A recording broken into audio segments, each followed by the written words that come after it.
జై శ్రీరామ్. మిత్రులందరికీ నమస్కారం. ధర్మాన్ని విడిచి అధర్మాన్ని ఆచరించే రాజు యొక్క భూమి నిప్పుల్లో వేయబడ్డ తోలులా ముడుచుకుపోతుంది అని విదురుడు చెప్తున్నారు. అంటే రాజు ధర్మాన్ని వదిలి అన్యాయం, లోభం, దోపిడీ చేయడం మొదలు పెడితే ఆ రాజ్యం క్రమంగా నాశనం అవుతుంది.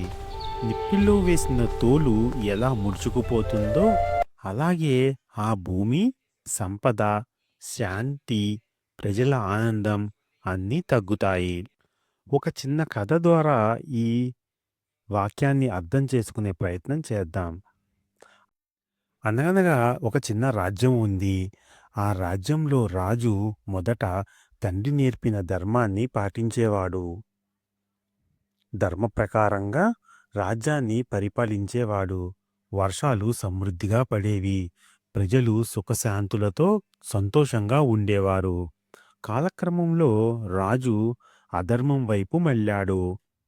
చెడు స్నేహాలు, దురలవాట్లు అలవాటయ్యాయి.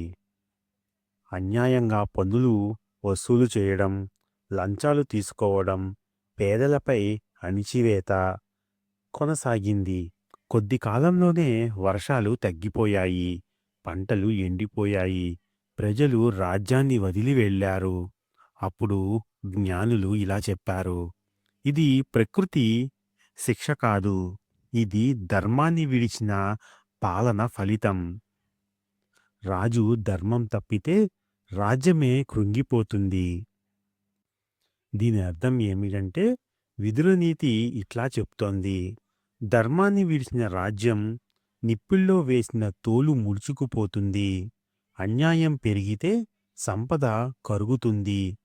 లోభం పెరిగితే శాంతి నశిస్తుంది. రాజు మారితే రాజ్యమే మారుతుంది. ఇదే విదుర నీతి సత్యం. జై శ్రీరామ్. ధర్మాన్ని విడనాడి అధర్మాన్ని ఆచరించే రాజు యొక్క భూమి నిప్పుల్లో వేయబడ్డ తోలులా ముడుచుకుపోతుంది.